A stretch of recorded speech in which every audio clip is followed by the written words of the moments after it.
L'étude inaugurale du groupe de travail des observatoires européens porte sur la coordination entre la vie privée et la vie professionnelle des avocats. Pourquoi ce sujet ? Manifestement parce que c'est le sujet qui traverse les barreaux en Europe, c'est le sujet qui questionne les confrères. Quel équilibre trouver entre sa vie professionnelle et sa vie privée, avec une période avec de vrais changements sur la manière avec laquelle chacun ressent la place de sa vie professionnelle et la place de sa vie privée, et cela traverse l'Europe.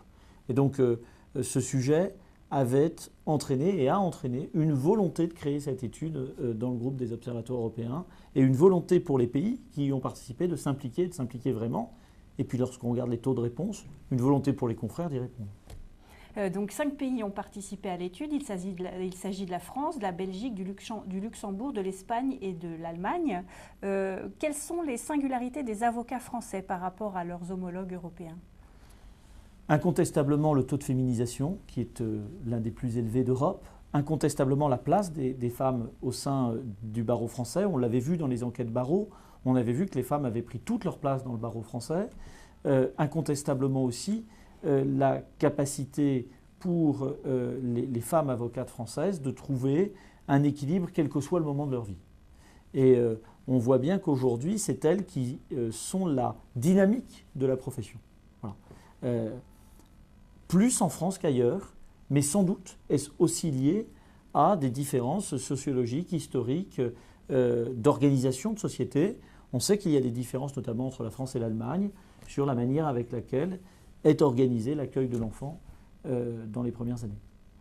Les hommes non plus ne sont pas en reste, puisqu'ils consacrent apparemment une part de plus en plus importante à leur vie personnelle également.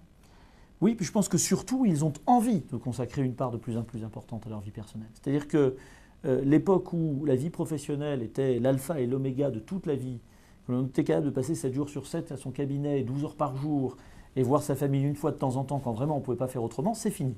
Et c'est plutôt pas mal.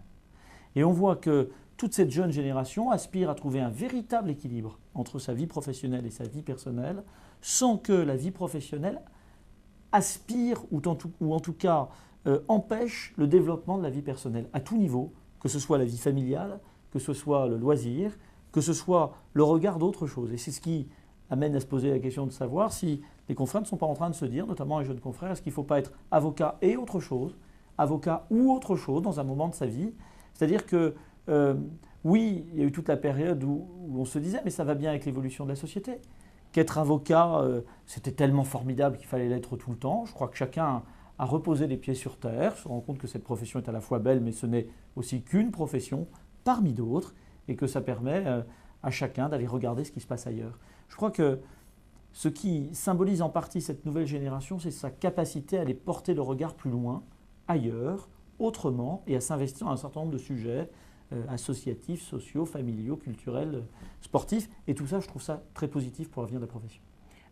Y a-t-il une homogénéisation des pratiques et des modes d'exercice au niveau européen ? Une homogénéisation des pratiques et modes d'exercice, encore pas totalement, dans la mesure où il y a, évidemment, il faut les respecter si nous voulons travailler ensemble, des différences historiques, culturelles, sociales. En revanche, ce que l'on remarque, c'est que les questions majeures qui se posent à travers les pays d'Europe sont globalement les mêmes. La question de l'accès au droit, la question des financements de la justice, la question des modes alternatifs de règlement des litiges, la question de la place de la profession dans cet ensemble que constitue le droit, la place de la profession d'avocat dans cet ensemble des professions du droit, sont des questions qui traversent le barreau européen.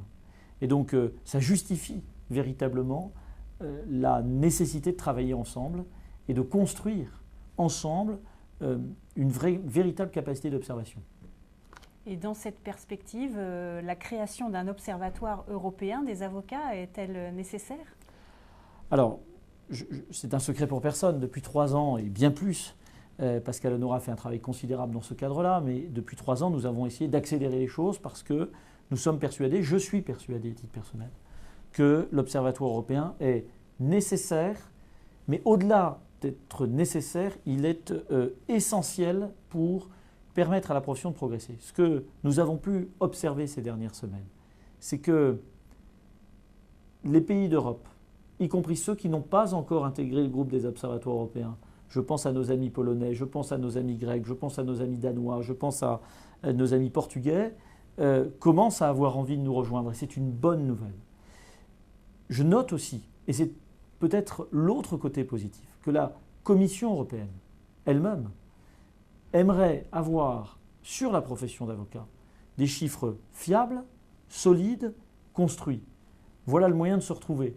D'un côté, la profession, librement et de manière indépendante, organisée en Europe, pourrait avoir un observatoire solide qui pourrait, à l'image de ce qui se passe en France, avoir des chiffres solides sur l'ensemble des éléments d'évolution de la profession. Et à l'inverse, et en plus, la Commission européenne a envie de cet observatoire. Si on fait se rejoindre les barreaux et la Commission, nous aurons gagné. Nous allons continuer d'accélérer si nous voulons réussir en la fin de l'année 2017.